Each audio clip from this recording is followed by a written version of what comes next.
Coucou et bienvenue à toi dans Tarot Astro & Co, le podcast où on explore les mystères du tarot, de l'astrologie et du développement personnel.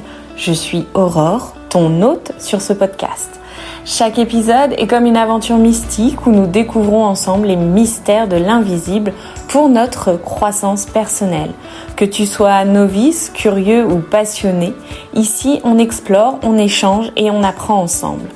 Tarot Astro & Co t'offre des discussions sincères, des conseils pratiques et même quelques rires en chemin. Alors installe-toi confortablement, prends une tasse de thé, un café, un verre d'eau, bref, ce que tu veux. Et laisse-toi emporter dans ce voyage plein de magie et de découvertes. Prêt ? Parfait, c'est parti pour une nouvelle aventure avec Tarot Astro & Co.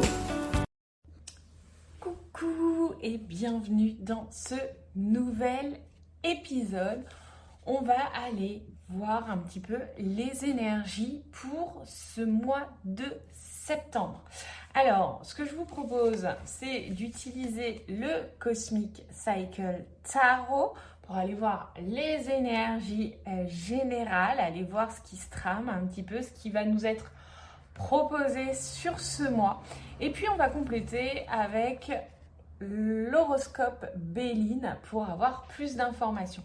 Si vous voulez un complément d'information, ce que je vous propose, c'est d'aller directement sur YouTube où je vais vous faire des vidéos par signe astrologique. Ça vous permettra vraiment de compléter ce tirage des énergies générales. Allez, parce que je tourne cet épisode autant pour le podcast que pour YouTube, je vais passer en version caméra table pour que vous puissiez voir les cartes. Donc d'ailleurs, si les cartes, vous avez envie de les voir, vous pouvez aller directement sur YouTube. Et sinon, je vous mets toutes les infos en barre de description de ce podcast. Et je vous dis à tout de suite. Allez, c'est parti. Allez, c'est parti. On va aller voir un petit peu avec le Cosmic Cycle Tarot, un petit peu les énergies générales de ce mois de septembre. Et après, je compléterai avec l'horoscope Béline par domaine sentimental, professionnel, personnel. On ira voir un peu plus précisément. Alors, ok, nous avons déjà pour commencer ce 5 d'épée. Ok, alors on peut sentir effectivement sur ce mois de septembre des prises de tête, peut-être des conflits. Je pense que c'est très personnel. Ça peut être très intérieur à vous. Peut y avoir aussi cette idée de devoir choisir ses batailles. Vous savez, est-ce que ça vaut vraiment le coup de se prendre la tête sur ce sujet ou pas ? Réfléchir si on veut vraiment gagner et pourquoi on veut gagner, pourquoi on veut absolument avoir raison. Quelle est cette idée derrière d'avoir raison ? Est-ce que c'est juste pour flatter son ego ou est-ce qu'il y a vraiment un intérêt personnel ? Enfin, pourquoi vouloir absolument se battre, s'angoisser pour avoir raison. Voilà. On peut partir là-dessus avec ce 5 d'épée. Là, sur ce Cosmic Cycle Tarot, on voit en fait un personnage en premier plan qui est en train de jouer un jeu d'arcade et qui semble être vainqueur, en tout cas qui a l'air fier d'avoir gagné. Et sur le côté, un autre personnage qui s'en va et qui le regarde un petit peu de travers. Donc, est-ce que c'était des amis qui étaient en train de jouer ensemble et il y en a un absolument qui a voulu gagner sur l'autre et donc l'autre part et peut-être qu'effectivement il a gagné sur ce jeu d'arcade mais il a perdu un ami. Voilà, c'est plutôt sur cette question, ce sujet peut-être que vous allez devoir vous poser des questions. Est-ce que vouloir toujours gagner est vraiment si important que ça ? Donc avec ce 5 d'épée, on a vraiment des conflits, on a des prises de tête. Je pense aussi qu'il y a une idée de prise de tête, mais personnelle, c'est-à-dire que c'est vous-même contre vous-même peut-être. Il y a aussi ce côté-là. On a cette reine de bâton qui vient compléter ce tirage, qui, elle, pour le coup, elle est maître, elle maîtrise, elle est maître d'œuvre là sur cette carte. C'est elle la chef de chantier, c'est elle qui dit aux ouvriers ce qu'ils doivent faire. C'est peut-être pour ça qu'il y a des conflits en fait. Soit il y a un côté trop directif, soit il y a cette idée de devoir tout contrôler et donc pour le coup se créer des conflits, se créer des prises de tête, se créer des angoisses. En tout cas, il y a cette idée-là de contrôle. Cette reine de bâton, elle contrôle, elle est dans le contrôle et elle va aller contrôler ce qui se passe, gérer, organiser, planifier. Alors effectivement, septembre, c'est la rentrée, il y a beaucoup de gestion, beaucoup d'organisation à mettre en place. Il y a comme une vie qui reprend, mais un nouveau cycle aussi qui reprend sur ce mois de septembre. Pour moi, septembre, c'est un peu comme janvier, il y a vraiment ce nouveau cycle. Enfin, moi, je fonctionne plus en année scolaire qu'en année civile. Donc, sur septembre, on sent vraiment ce renouveau qui se met en place. Donc, une nouvelle organisation. Il faut tout remettre en place après l'été. Et ça demande une gestion, une planification, une organisation qui est importante. C'est le moment où on rachète le calendrier qu'on affiche sur le frigo pour savoir qui fait quoi quand. C'est le moment où on essaye de s'organiser pour se dire non, je ne vais pas me laisser submerger par le quotidien et je vais organiser mes repas à l'avance. Et c'est toujours ce qu'on fait en septembre. Et puis après, le quotidien reprend sa vie et on se repère un petit peu là-dedans. Et chaque année, on arrive quand même à mettre de nouvelles choses en place. Donc c'est ça, cette reine de bâton. Elle est là pour gérer, organiser, planifier. On a un mois de septembre quand même qui part pas mal sur les chapeaux de roue, qui peut nous amener quelques prises de tête, quelques conflits avec beaucoup de gestion et d'organisation. On a aussi ce page de pentacle, alors qui lui a un côté un peu plus cool, un peu plus relax. On voit sur cette carte un personnage féminin assis au bord d'une fontaine qui vient de faire du shopping. En tout cas, on voit à côté d'elle des sacs de magasins remplis. On voit aussi qu'elle a fait, on pourrait imaginer qu'elle a fait ses achats pour la rentrée scolaire, parce qu'on voit des stylos qui dépassent peut-être même un agenda ou une calculette. Bref, et elle est assise sur sa fontaine et elle vient de lancer une pièce. Alors, je ne sais pas si elle lance cette pièce dans la fontaine un peu pour faire un vœu ou si elle lance cette pièce à pile ou face. En tout cas, ce page de pentacle, il parle de nouvel élan. Il parle d'un personnage jeune, peut-être vous, peut-être de votre entourage, qui peut-être va se lancer dans une nouvelle aventure, qui s'engage vers un nouveau quotidien et qui est encore en phase de choix. Peut y avoir des choix à faire, des choix de direction. Il peut y avoir aussi des envies, donc des vœux, des souhaits à réaliser. On a en tout cas ce premier pas qui commence à avancer, qui commence à se lancer.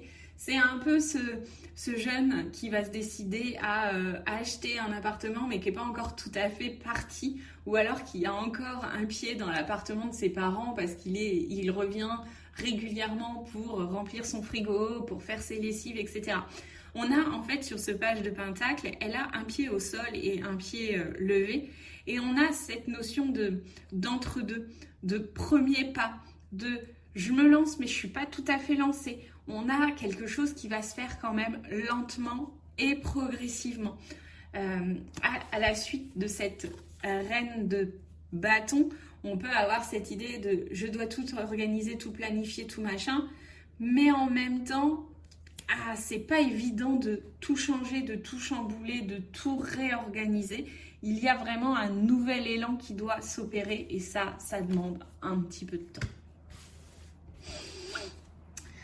Ok, on a à la suite un 8 de coupe et c'est exactement ce que j'étais en train de dire, parce que ce 8 de coupe, c'est quitter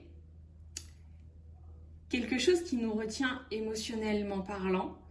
Donc c'est un peu, je trouve que dans ce 8 de coupe, il y a une histoire de tourner le dos à des émotions, mais en même temps, il y a aussi une forme de deuil qui se fait. Donc là, sur cette carte, pour ceux qui ne la voient pas, c'est un personnage masculin qui tient dans ses bras un bébé. Il a l'air plutôt triste ou peut-être même en colère, ce personnage masculin. Et à la porte ouverte et dos à lui, se trouve un personnage féminin avec ses dossiers sous le bras qui a un léger regard en arrière et qui s'apprête, je pense, à partir au travail. C'est comme s'il y avait un conflit. Imaginez un peu comme si je devais vous faire une image plus précise, ce serait imaginer une maman qui reprend le travail et qui doit laisser son bébé à la crèche, à la nourrice, etc. Elle va y aller, elle sait qu'elle a envie d'y aller, elle veut reprendre cette activité, mais en même temps, il y a quelque chose qui la retient. Il y a un retrait émotionnel qui se fait et donc elle doit tourner le dos et faire ce pas. Vous voyez, c'est ça avec cette histoire de page de pentacle, cette notion de c'est lent, c'est difficile parce que j'ai pas encore, émotionnellement parlant, fait le chemin pour pouvoir passer cette porte et avancer. Donc, si je reprends mon image de tout à l'heure de ce jeune qui part, par exemple, à l'université, qui doit s'installer dans ce premier appartement, qui est encore un peu retenu par la maison familiale, donc qui vient encore régulièrement refaire le plein de nourriture, laver son linge, etc. Et en même temps, il sait qu'il doit avancer, il sait qu'il doit rentrer dans le grand bain, si je puis dire. Il sait qu'il doit émotionnellement lâcher ce foyer familial pour pouvoir avancer vers une nouvelle partie de sa vie. Et donc, on a vraiment cette notion-là sur ce mois de septembre. Donc, on peut effectivement avoir des conflits, des prises de tête, des angoisses, je pense, avec un besoin de tout gérer, de tout organiser, de tout préparer, de tout planifier. Et en même temps, il y a peut-être quelqu'un à côté qui n'est pas tout à fait prêt à ce que tout change, que tout évolue, que tout se modifie. Et donc, il y a un vrai travail émotionnel à faire là-dessus. Allez, on va aller voir avec l'oracle, l'horoscope Béline.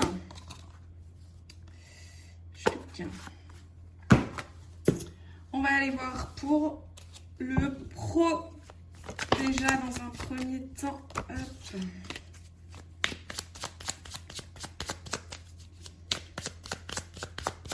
Alors, pour le domaine pro, ok, sympa. Pour le domaine pro, il y a de la réussite, il y a de belles récompenses. C'est la carte de la félicité, la carte 45. On voit ce laurier qui est là. On a vraiment une notion de réussite et de victoire sur le domaine pro, mais en même temps, on doit se méfier. Peut-être ne pas trop parler, peut-être ne pas trop en dire sur ce qu'on est en train de faire, puisqu'avec la carte de la sorcière, il y a quelqu'un qui peut ne pas forcément vous soutenir ou avoir envie de vous voler vos idées. Je pense à voler vos idées parce que sur la carte de la félicité, j'ai une étoile à 6 branches qui est rouge et verte.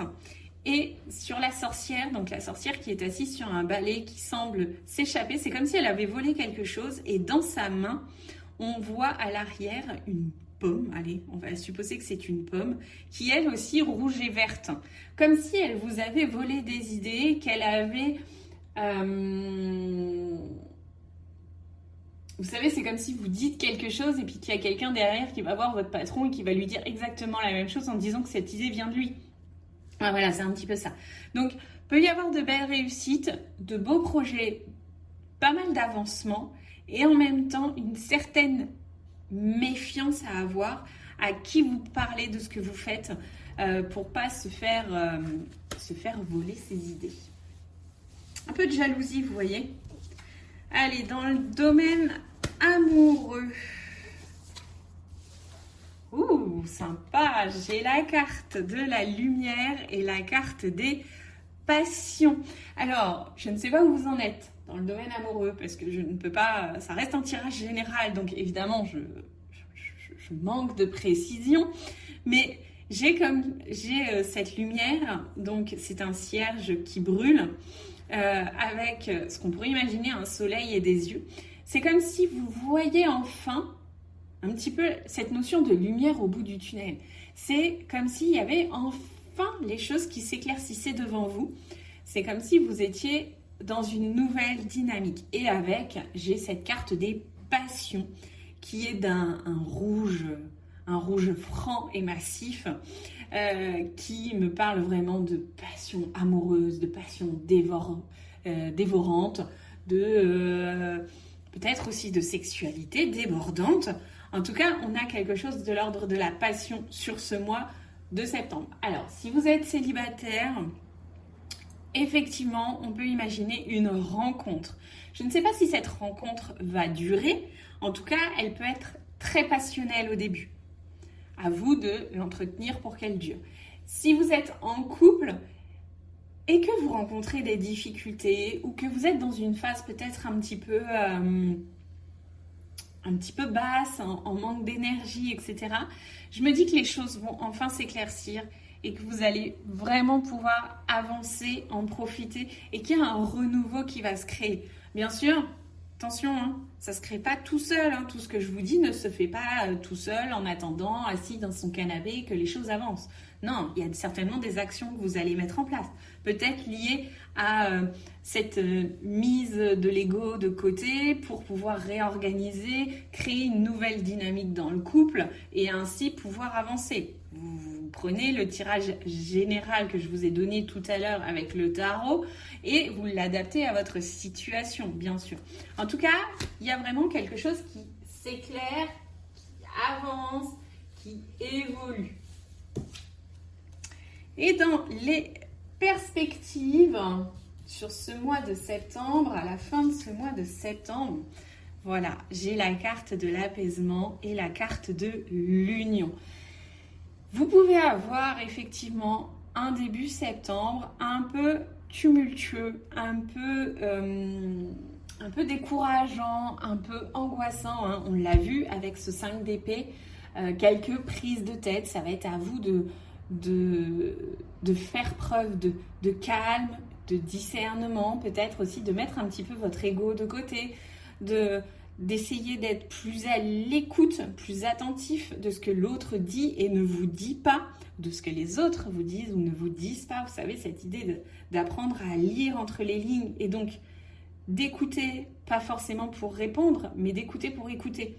C'est-à-dire que il faut prendre le temps d'être dans une écoute de l'autre, des autres, pour pouvoir avancer. Et à la fin de ce mois de septembre, moi j'ai vraiment l'apaisement qui revient, l'union, pourquoi pas. Donc on va être sur quelque chose de plus doux, de plus calme, de plus soft. Et en même temps, on peut avoir donc une vraie rencontre. Donc peut-être que cette lumière et cette passion dans le domaine amoureux va amener à une rencontre qui dure, à un couple qui dure, à une réconciliation dans le couple aussi, à une rencontre, un partenariat, pourquoi pas, si c'est plus lié à du pro. On peut imaginer que les choses se calment, qu'elles s'apaisent. Je cherche un mot, mais j'ai la carte de l'apaisement, donc je ne sais pas pourquoi je vais chercher plus loin. Et on a vraiment cette notion-là. Donc vous voyez, même si dans le domaine pro, au début du mois, en tout cas sur ce mois de septembre, il y a la réussite et il y a en même temps des jalousies, etc. Vous allez voir que les choses vont s'apaiser au cours du mois. Il va falloir être très calme, très détendu, faire le tri. Alors bien sûr, moi je vous conseille toujours d'écrire. Je trouve que c'est ce qui est mieux pour se vider la tête et pour faire le tri dans ses pensées.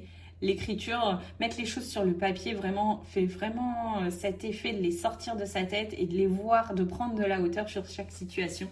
Donc si j'avais un conseil à vous donner, c'était celui-là. Mais voilà, on a quand même les choses qui s'apaisent, qui reviennent, je ne vais pas dire à la normale, mais